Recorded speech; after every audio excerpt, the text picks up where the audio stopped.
Gələndə öz evinə girəcəkdi, heç öz evinə girmədi balam. Uşağımız hardadır da bizim? Yoxdur balam. Axtarmırlar. Biz valideyn olaraq övladımızı istəyirik.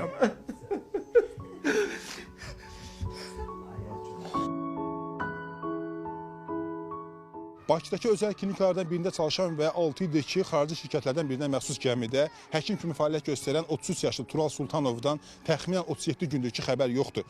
Bəli, ailəsi ondan sentyabrın 27-sindən bəri bir xəbər ala bilmir.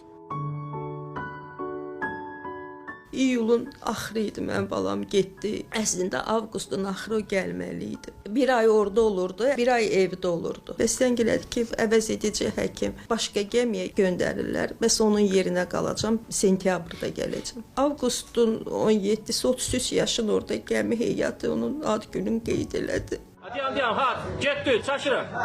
Sərniş yerləşirik. Sağ olsunlar, çox gözəl də qeyd eləmişdilər. Hər şey normal idi. Sentyabrda danışanda dedim, Tural, nə vaxt gəlirsən? Dedi ki, bəs mama, yəqin ki, oktyabra qaldım. Biraz da uzadıldı. Dedim, Tural, o qədər qalmaq çətin olar. Heç nə demədi. Sentyabrın 27-si idi. Atası ilə işdən gəldi. Klinikadan zəng elədilər ki, bəs belə bir hadisə baş verib. Bəs ki, Tural yoxdur, dənizə düşüb. Birinci dəfə idi ki, bu qədər uzun müddət qaldı. Əslində onların heç bir ixtiyarı yox idi ki, 45 gündən artıq kimisə orada saxlasınlar. 64-cü gün idi ki, mənim oğlum artıq orada idi. Mən bütün günahı şirkətdə də görürəm, klinikada da görürəm ki, mənim uşağımı o qədər orada niyə saxlayıblar, bu bir.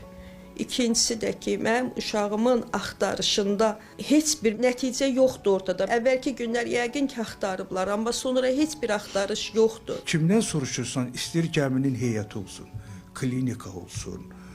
Tam təzadlı məlumatlar gəlir. Danışmışam gəminin kapitanı ilə, Qəzənfər Qurbanov adlı şəxsdir. O, bilirsiniz nə dedi? Deyir, həmin bu hadisə baş verməmişdən ayın 26-cı tarixində klinika ilə söhbət olub və sonra bu hadisə baş verib, səhəri günü.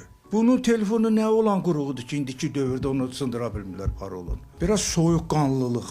Yaxşı, bu Tural 6 işləyir, bu gəlir, gedir, adamları tanıyır. Klinikanın direktoru da deyir ki, 72 saat müddətində axtarılır, belə söz. 72 saat qutardı, yəni 3 gün ərzində. Biz getdik, həmin o BUE Kasmen şirkətinə görüşdük idarə heyəti ilə. 3 gündür, 3-cü gün idi hadisənin. Deməklərinə görə helikopter də qaldırılıb, başqa kiçik qayıqlar da qaldırılıb, axtarış gedir. Uşağımız hardadır da bizim? Kimsə qayıq dənizdə